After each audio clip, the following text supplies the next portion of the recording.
আমাদের ফার্স্ট টপিকটাই হচ্ছে browsing the internet. That is আমি ইন্টারনেটে কিভাবে কোনো একটা ওয়েবসাইট ব্রাউজ করি। আমি যদি সেটা আপনাদের বোঝাই, সিম্পলি চিন্তা করেন এটা আমাদের কম্পিউটার, আর সেখান থেকে আমি www.google.com এই লিঙ্কটাতে আমাদের ব্রাউজার থেকে এই লিঙ্কটাতে আমি এই লিঙ্কটা টাইপ করে এন্টার প্রেস করেছি। So somewhere in the internet একটা সার্ভার, যেটাতে গুগলের এই জিনিসগুলো দেয়া আছে। অ্যান্ড সার্ভার কি জিনিস? সিম্পল, ইন্টারনেটে আরও একটা কম্পিউটার যেটা আসলে এই ফাইলগুলা দেয়। আমি যখনই আমার কম্পিউটার থেকে রিকোয়েস্ট করি সে এই ফাইলগুলো আমাকে দেয়।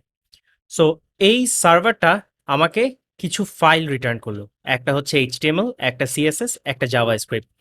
এই ৩ টা ফাইল যখন আমার কম্পিউটারে আসলো, দেন আমার ব্রাউজার এই ৩ টা ফাইলকে কম্পাইল করে বা এই ৩ টা ফাইল থেকে রেন্ডার করে আমাকে এই ওয়েব পেজটা ভিউ করলো। সো এটা as simple as that. Simply এই কাজটাই হয়। আমি যখনই আমার কম্পিউটার থেকে কোনো একটা ওয়েব পেজে যাই, সেটা সার্ভারে রিকোয়েস্ট যায় অ্যান্ড সার্ভার আমাকে এরকম ফাইলগুলো রিটার্ন করে এই ফাইল থেকে আমার ব্রাউজার ইভেন্চুয়ালি এই ওয়েব পেজটা রেন্ডার করে দেখায়।